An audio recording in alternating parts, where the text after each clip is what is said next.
True blue, don't fear the sound.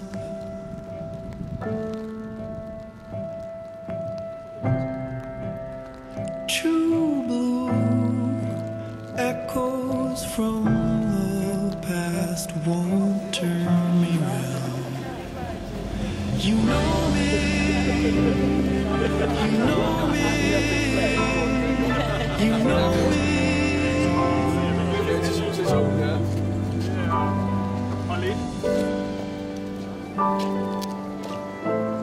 9 o'clock sharp, and a warm welcome to all of you.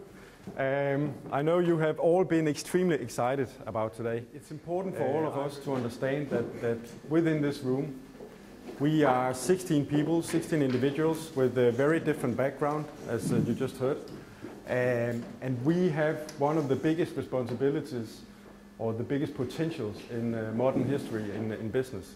So there's a lot of pressure on us and to deliver. We are extremely ambitious, and we have to do this together. We have probably the strongest jewelry system, if we can call it like that, in the world. I don't think anyone has a complete setup as the one we have, and the opportunities we have with that. We have a fantastic brand. Even now we even know with the new brand. And we work with customers around the world focusing on affordable prices, and there's 1 billion of them out there. So it's quite amazing, the opportunities we have. Our customers, they are extremely loyal to us by the definition of our product. We have 10,000 customers out there. 10,000 customers, that's quite a lot. We also want a lot more, of course. We have the most efficient and the unique production platform out in Bangkok, which nobody else has on top of this. So we have a fantastic starting point. We have all the opportunities in the world, and it's all up to us in this room to take the advantage of that. We also have extremely ambitious objectives. When we created Mission 1 billion euro in 2013. A year ago that was extremely ambitious. Now it's probably not that ambitious, so we'll probably do it in 11 or something like that.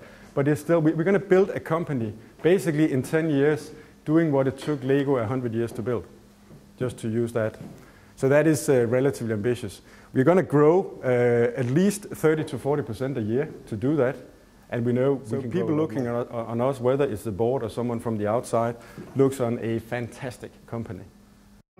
And a part of that going forward is us in this room, because if we don't work together, if people don't believe in us, then there's not going to be a Pandora of tomorrow. There's a big American guy called Warren Buffett. Most of you have heard about him. When he invests in companies, of course he looks at all the boring figures and stuff like that, but before he decides, he looks at management. Because management is what's going to... I was thinking the same thing. I was like, okay, all right. It can be anyone. Okay, this is Monday morning. This is Monday morning? We are getting in the morning. So you actually sit down and you look around you and you see the green horizon in front of you and all the things you have to do. You're in love. You're flying fast toward the woman that you love. But then after you get married and meet the mother-in-law, then you can reverse it, right? How we bring Pandora on to the next level in order to secure, so we're going to have a Pandora in the future that is more balanced, more transparent and stronger than it is today. The way we're going to do it is that we have basically taken it in 3 phases. One is illustrated by Pandora as of today. One is a phase 2 where we're going to try to illustrate to you how we're going to create a Pandora for the future. That is phase 3. That's the ultimate conclusion. When we move on, and what we hope is moving from phase 1 into phase 2, and again, people, systems, transparency and balance will enable us to create a beautiful, efficient, well-founded selling machine.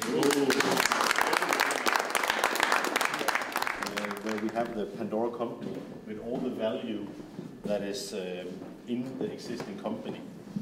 We can see all the employees. They are playing in the garden, a fruitful garden. The company is doing very, very well.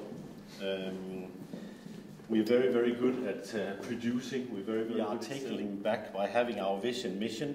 It's clearly defined. Our leader is here to tell us this is direction to go in. So everyone has to get in line and get back on board, get inside Well done.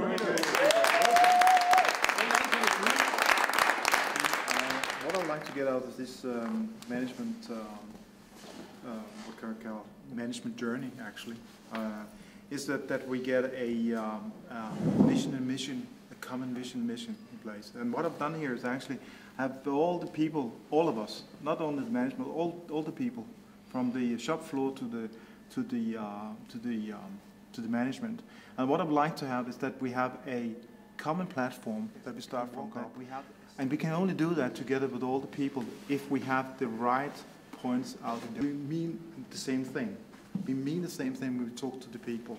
And also that we are agreeing on this, that the vision that I'm trying to create and the mission for my organization is fully aligned with the general mission and vision for. Then I expect to be stretched from my peers, not only from my boss, but also from my peers, that they can really come back in a constructive, not necessarily positive manner, come back and really stretch me on my leadership skills, so gain insight and therefore also gain an extended network into the markets, I think. I truly believe, actually, and I've always done, that people is the greatest resource of any company, but also the most fragile and sensitive part of any company.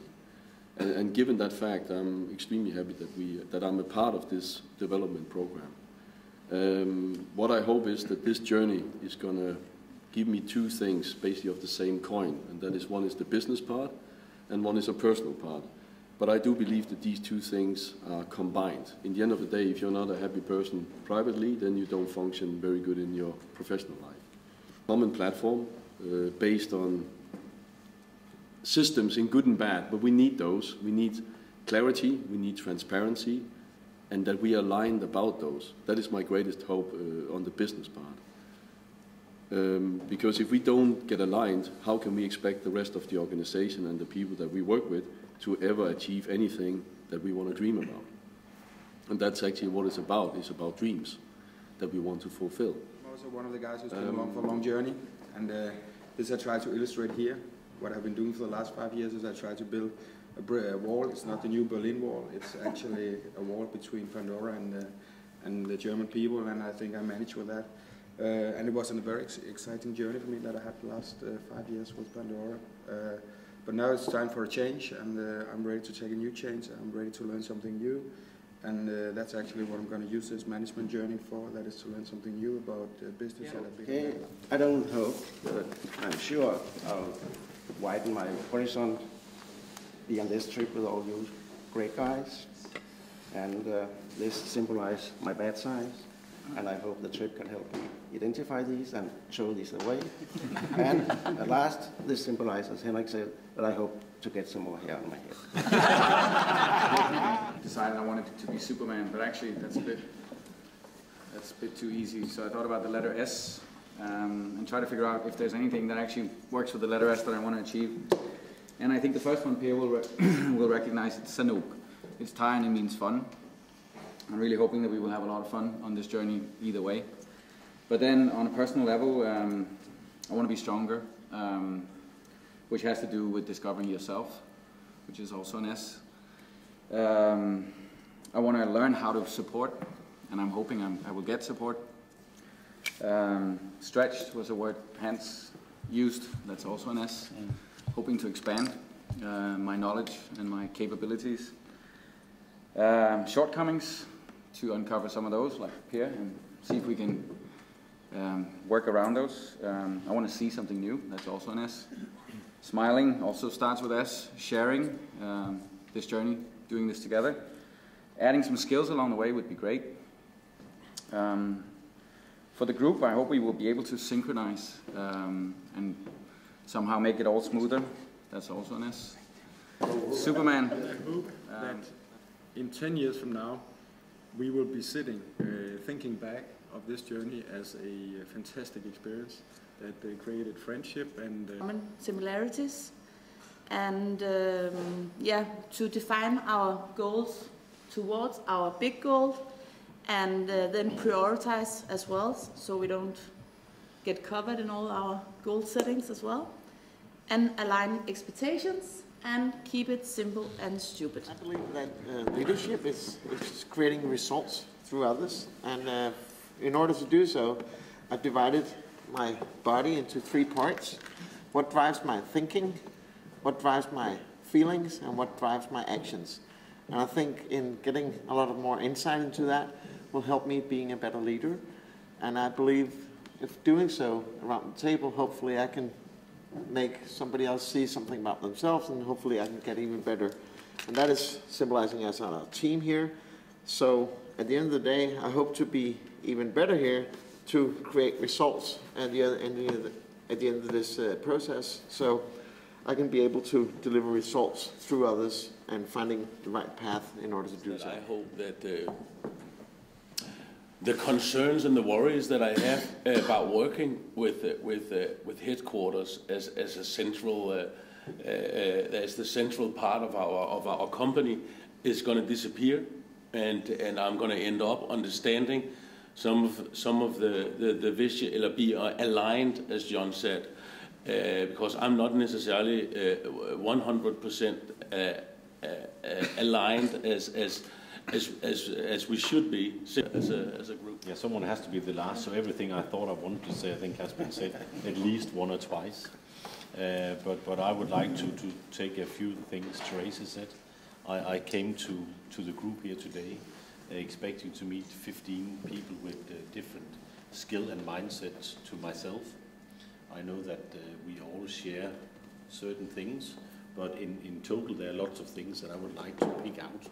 So, you know, if you can take the best part from each little brain that sits around the table, that would create a massive, great big head on myself that I could use, and I would like to take everything we learn in this group and bring back into my own management team, so that I could be the giraffe in England and say to them, listen guys, this is